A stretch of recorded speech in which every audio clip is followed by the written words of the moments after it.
So in this last video, we learned a little bit more about what it is that this kingdom is that Jesus is shaping.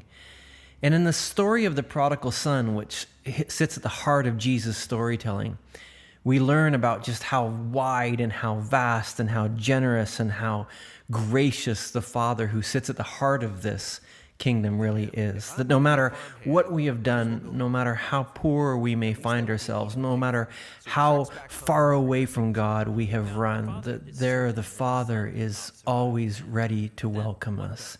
And all we really need to do to receive this welcome is to recognize that we're in need, to recognize our poverty, and to come home to Him, to come home to God.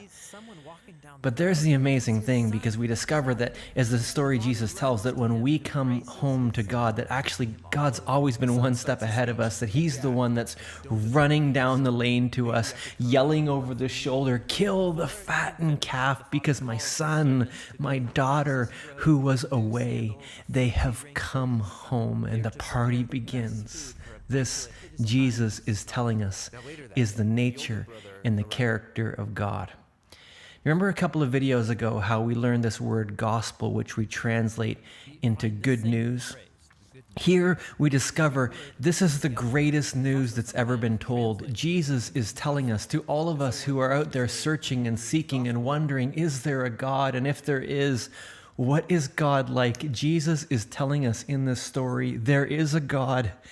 He is my Father, and this is what He is like. He is the one that comes running down the lane to meet us, to receive us, to welcome us. This, Jesus is telling us, this is the character and the nature of God, and this is what the kingdom of God is like, that as we recognize our need and come home, there God is running to us, ready to party with us. Well, in this next teaching, we turn then to the final week of the life of Jesus. Remember how we learned a couple of videos ago that the snake is going to bite the heel of Jesus? Well, in this teaching, this is where all of that happens. The Roman government and the leaders of Israel and the people of Israel, they all collude together in order to bring Jesus down. It's the craziest and it's the darkest of stories. And in the beginning of the week that Jesus arrives into Jerusalem, the crowd is there chanting and celebrating His arrival, that their great and expected king has finally come to Israel. But by the end of the week, that same crowd is chanting and crying out as a mob, "Crucify Him, crucify Him." As I say, it's a dark story. It's the story in the scriptures where we are confronted maybe most acutely with the reality of evil in the world, evil that affects everyone, evil that infects even our religious leaders, even us. We are confronted with the reality of evil because the scriptures want us to understand that we too are the ones that are in that crowd. And yet, this moment, which on the one hand looks so dark, and indeed it is so dark, is actually going to turn out to be the moment where God finally and fully brings about His plan of blessing and redemption into the world.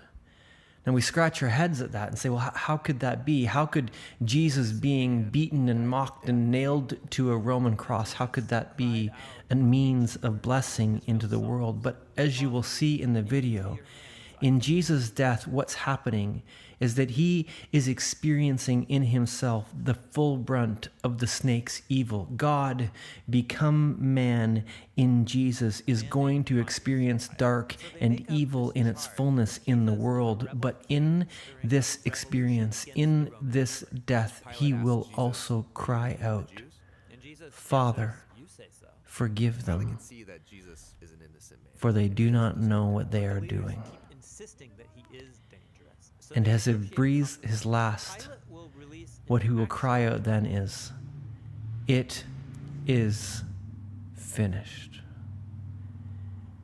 And 3 days later, we will find out just how finished it really is as Jesus rises from the grave, overcoming the power of the snake, overcoming the power of evil, and in the overcoming, inviting all of us that are sojourners, all of us that are lost out there, to come home and to receive his life and his grace.